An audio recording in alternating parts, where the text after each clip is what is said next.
The response to the coup inside Niger, there was first some pro-democracy demonstrations, but those were quickly replaced by pro-junta demonstrations. Some of the individuals in the crowds in Niamey, the capital, were brandishing Russian flags and pro-Russia statements. And there was destruction of the party of government's headquarters and an attempted attack of the French embassy. The Niger junta has closed international airspace.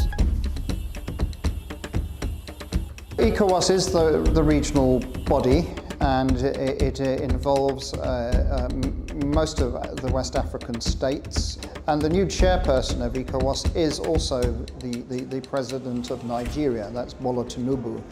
It's important to note that Bola Tinubu is allergic to putschists, and he seems to be bringing along with him the other democratic states in West Africa, including the big ones, Ghana, Ivory Coast, Senegal. The ECOWAS position at the moment is they've imposed sanctions, let those bite, and also use good offices and politics to see if there's an off-ramp for the junta. But if that fails, they're preparing for intervention. The chiefs of defence staff of ECOWAS states are looking at operational preparedness for a military intervention. I think the junta are afraid and believe that this is a credible threat. Why else would they close their airspace? They've also moderated their position, saying that they are only there for a transitional period pending new elections. The sanctions and the threat of military intervention is to focus attention on a political agreement. We'll have to see. Military intervention's on the cards, but that's like Plan C. In the past, I'd have said to you that there's now a putschist playbook for West Africa. You kidnap the president, you negotiate for his release and he goes into exile. You then say there's a transition period with an indeterminate calendar to handing over to civilian government after elections. Now the Burkina Faso and Mali putschists have both said that next year they would step down. But if this coup in Niamey succeeds, that could be reversed. And so I think there's a lot at stake for the future of West Africa.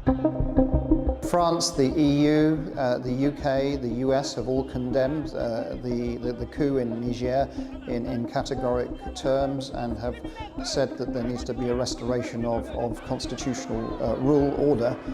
Niger is a focus for Western and international attention for counter-terrorism and countering violent extremism, because you have two groups, armed groups active in Niger, one affiliated to Islamic State, another affiliated to Al-Qaeda. They're also very active in Burkina Faso and in Mali, and this is a big concern.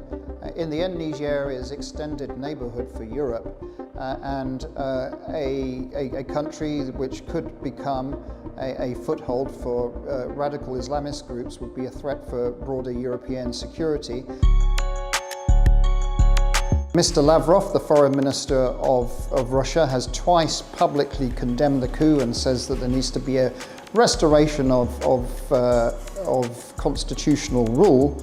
Russia has also been a signatory to a unanimous declaration by the UN Security Council that the coup should be reversed.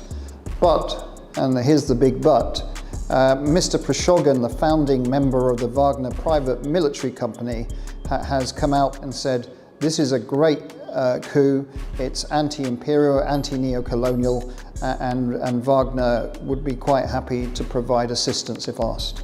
I'm puzzled about the role of Wagner related to Niger. They're very much present in Mali, neighboring country of Mali, which also has a military junta in control there. They're also very active just to the north of Niger in Libya, protecting the oil fields there. But I am wondering how much more capacity they really do have. And there is a debate going on at the moment amongst analysts on how much control does Mr. Prigozhin really have over Wagner now. There is one theory of thought that Russian intelligence will take over the trolling and kind of spinning that Russia does very effectively in West Africa, and that the military operations that Wagner's been engaged with will be taken over by the Russian military.